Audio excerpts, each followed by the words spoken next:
Hi, how are you doing? Today we're here with the movies I watched in February. February was a weird month for me for watching movies because for the longest time I'd only seen three. Then all of a sudden, the last 2 days, I watched a shitload of movies. I mean, it's still a total of 9 movies to watch this month, which is not a lot compared to other months, but definitely not what I was expecting. So let's just get into this with the first movie that I watched being Your Place or Mine, which came out in 2023, and I gave 2 stars. This is the first movie that I watched this year that was also released this year, so that's fun. But I wasn't a big fan of it, sadly enough. I wanted to like it because I do think the premise sounded interesting, but like in reality, these characters barely spend any time together on screen, which just makes it very hard for me to root for them. Then next I watched Darby and the Dead, which comes in 2022, and I gave 1 of 5 stars to. I watched this movie for Alihi Carvalho and Alihi Carvalho only. I did this last year with Crush as well. Hated that movie as well. So I should have seen this coming, but I didn't. This was horrible. I didn't like it. The only part I liked in it was Alihi Carvalho, and that could be just biased, or that could be because she's generally the only good part in this movie. I just thought this was so cliche. Like, if you think of the most cliche teen coming of age kind of rom-com movie you can think of, you have this movie, but that goes to it. And it wasn't good.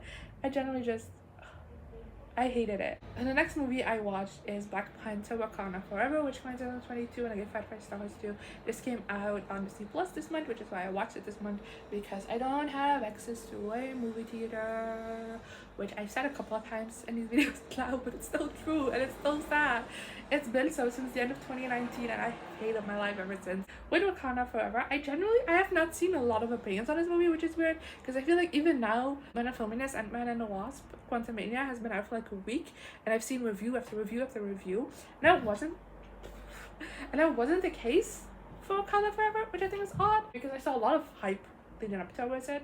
So I don't know how people felt about this, but I loved it. It's one of my favorite things to come out of Phase 4. It's also the last thing of Phase 4, but I generally loved it. It made me feel like every emotion you can think of, and I generally think this is a super long runtime, which got me intimidated for a little bit, because I was originally planning on watching it the day it came out on Disney Plus, and then I didn't know how long it was, and I saw it. I was like, shit, this is nearly 3 hours. I think I don't have the time for that. That's intimidating. There's not a lot of movies that are that long, and I'm like, yes, I have the attention span for, but this did it. I don't think it wasted a single second of screen time. It was so good. But I've been a big fan of Phase 4 in general, which I know is unpopular, so I don't know. Let me know in the comments what you thought of Black Panther Wakanda Forever if you've seen it, because I have not seen people's opinions on this, which is so strange, but oh well. Then next I watched Barbie Big City Big Dreams, which comes out in 2021, and I give 4 of 5 stars to.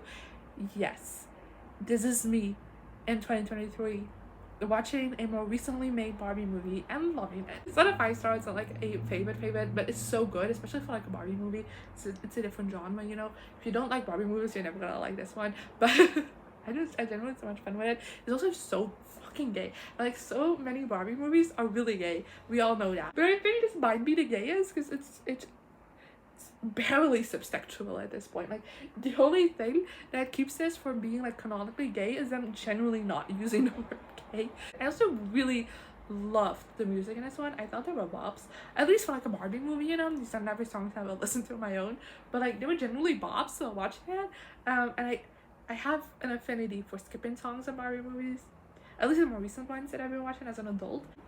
So the fact that I genuinely love these says a lot. And this is what started my movie binge in the last 2 days of February, because next I watched Barbie Mermaid Power, which comes out in 2022, which at the time of watching this was the most recent Barbie movie, but at the time of you seeing this, another one has come out. But I overall had a good time with this. This is a like mix of worlds of Big City Big Dreams, because this also has Brooklyn in it, but it takes place in the same universe as Dolphin Magic as well, because we revisit the mermaid from that movie, and like in this one, like the whole land of mermaids, I guess. It's not a land when it's under the sea, is it?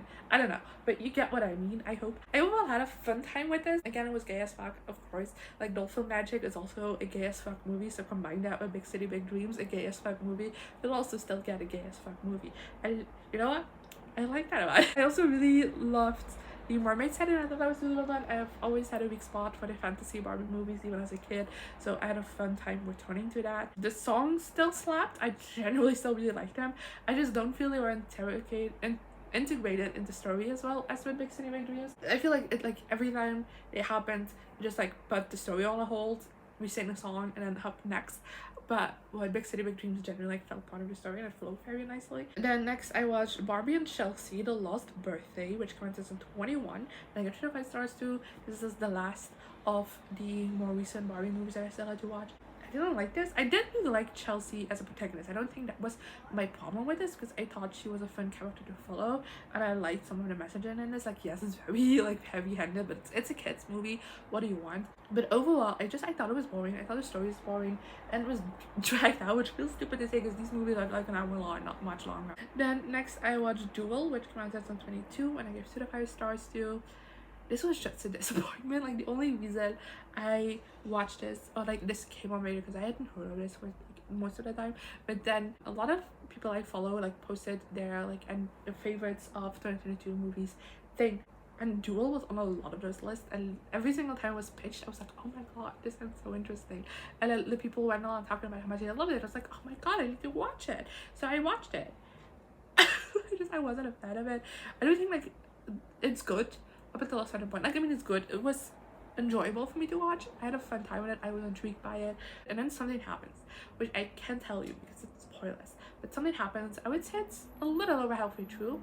And after that, this movie got so boring to me. Like, I generally lost every single piece of interest I've ever had in this movie, because it got so boring and so lame and so predictable as well. So then next I watched the Barbie Diaries, which came out in 2006, and I gave 1 of 5 stars to. This was a rewatch, by the way. So after having watched a bunch of new Barbie movies and then going on to Duel, which was such a disappointment, I was like, I need something I know I'm gonna love, and now I'm in a Barbie mood, so I'm gonna watch a Barbie movie that I used to love as a kid. And the Barbie Diaries is that I've always hated the animation for the Barbie Diaries. I think it's horrible. I don't know why they switch styles, but I don't like it. I've never liked it, but I still was obsessed with this movie when I was a kid. I loved it so much. And now I don't know if this is just like a bad movie or if it just became like old and jaded, but I hated this so much. Again, this is just like a cliche teen movie, and not even a good one, because I don't mind a cliche teen movie if you do the cliches well. This doesn't do that. It was just very lame, and the messaging of it was also like icky a little bit. So I don't know.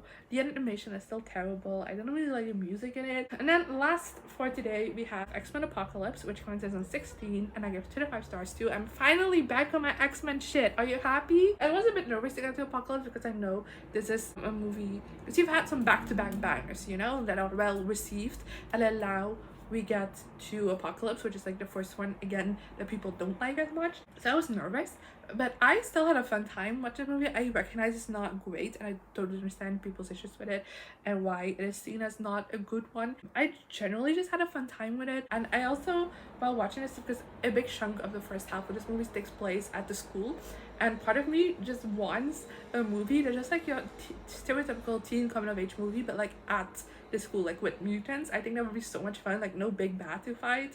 I know a lot of people will think that's disappointing, but like, I would love that. I would eat that shit up. And yeah, that's it for this month. I hope you enjoyed this video. Let me know in the comments what you thought of these movies, if you've seen them, as well as some of the movies you watch this month, and hopefully I'll see you next time. Bye. Here I am again, the same old situation. Why does the God thing have to be so complicated? I should have played it cool instead.